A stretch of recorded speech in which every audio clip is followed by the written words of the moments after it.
সালামু আলাইকুম ওয়া রাহমাতুল্লাহি ওয়া বারাকাতুহু। গুগল কোচিং এর পক্ষ থেকে সকলকে জানাই আন্তরিক শুভেচ্ছা এবং অভিনন্দন। আমরা আজকে যে অঙ্কটা করব সেটা হচ্ছে ষষ্ঠ শ্রেণীর উৎপাদকের গল্পর মেইন বইয়ের অনুশীলনী সমাধান, যেটা 49 পৃষ্ঠার 3 নাম্বার অঙ্ক। 49 পৃষ্ঠার 3 নাম্বার অঙ্ক।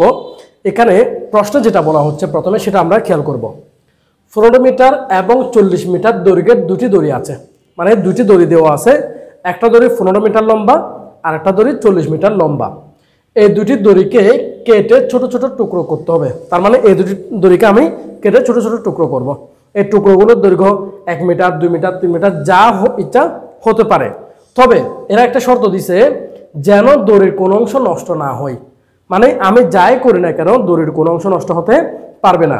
মনে করো আমি 2 মিটার করে যদি করি, লাস্টে দেখা যাবে আমার 1 মিটার কি হতে পারে, নষ্ট হতে পারে।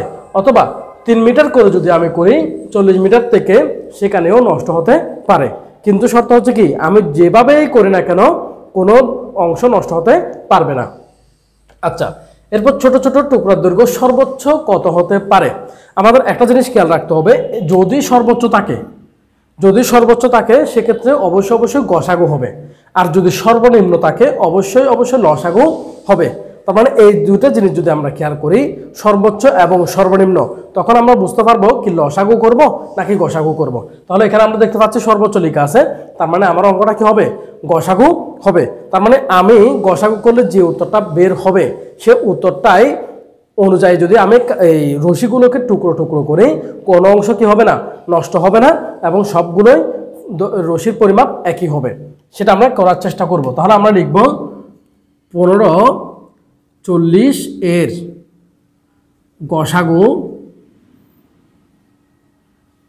হবে টুকরোগুলোর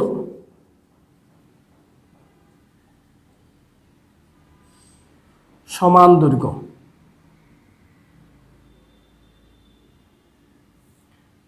তার মানে আমি 15 এবং 40-এর গসাগু বের করলে যে টুকরোটা হবে সেগুলো সবগুলো সমান দৈর্ঘ্য হবে। তাহলে আমরা 15 এবং 40-এর গসাগু করি। এটা আমরা চাইলে ইউক্লিডীয় পদ্ধতিতে করতে পারি অথবা বাক প্রক্রিয়ায় করতে পারি। যার যেটা সহজ লাগে সে সেটা করবে, আমরা দুটোটাই করার চেষ্টা করব। প্রথমে আমরা ভাগ প্রক্রিয়ায় করি। 15 40, 15 দিয়ে 40কে ভাগ করলে আমরা দেখতেছি 15 40-এর ভিতরে কবার যাবে, 2 বার, তাহলে 30। 40 থেকে 30 বিয়োগ করলে 10 হয়। আমরা জানি যেটা বাজক সেটা অবশ্যই বাকশেষের পাশে চলে আসবে। তাহলে এখানে হবে 15। 10 দিয়ে 15কে ভাগ করলে আবার যাবে একবার, তাহলে এখানে হবে 10 5। আবার এখানে বাকশেষ 5 রইল, এখানে বাজক যেটা সেটা এখানে চলে আসবে। তাহলে এখন ভাগ যায় 2 বার 10। তার মানে এক্ষেত্রে কোনো আর ভাগশেষ থাকবে না, যেটা যে ভাগে কোনো ভাগশেষ থাকবে না সেটা হবে উত্তর। তাহলে এখানে গসাগুর উত্তর কত, 5। আমরা আরেকটা করতে পারি, সেটা হচ্ছে 15 40। এখন আমি যদি এখানে 2 কমন নিই, দেখতেছি 15কে ভাগ যাবে না, 40কে ভাগ যাবে। যদি 3 কমন নিই, 15কে ভাগ যাবে, 40কে ভাগ যাবে না। তাহলে আমি এমন একটা সংখ্যা নিব যে সংখ্যার কারণে 15 এবং 40 উভয়টাকেই কি ভাগ যাবে। তাহলে সেটা হচ্ছে 5। 5 যদি নিই, 15কেও ভাগ যাবে, 40কেও ভাগ যাবে। তাহলে 5 দিয়ে 15কে ভাগ করলে কত, 3, 3 5 15।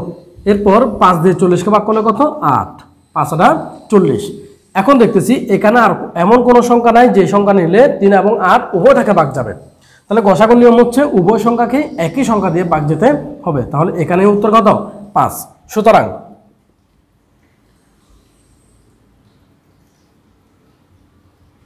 রশির টুকরোর দৈর্ঘ্য হবে 5 মিটার। তার মানে 5 মিটার করে করে যদি আমি রশিগুলোকে টুকরো করি, এক্ষেত্রে আমার কোনো অংশ কি হবে না, নষ্ট হবে না। আপনারা দেখেন 5 দিয়ে যদি 15কে ভাগ করি 3 টুকরো হয়, আবার 5 দিয়ে যদি 40কে ভাগ করি তাহলে 8 টুকরো হয়। এখানে আমার কোনো অংশই কি হচ্ছে না, নষ্ট হচ্ছে না। তাহলে আমাদের কাঙ্ক্ষিত আনসার হবে কি, 5 মিটার। এটা হচ্ছে আমাদের উত্তর। আশা করি আপনাদের ভালো লেগেছে। যদি ভালো লেগে থাকে আমাদের পেজটা লাইক কমেন্ট শেয়ার করবেন, এবং আপনাদের কোন কোন অঙ্কের সমস্যা আছে সেটা অবশ্যই আমাদের কমেন্ট করে জানাবেন। ধন্যবাদ।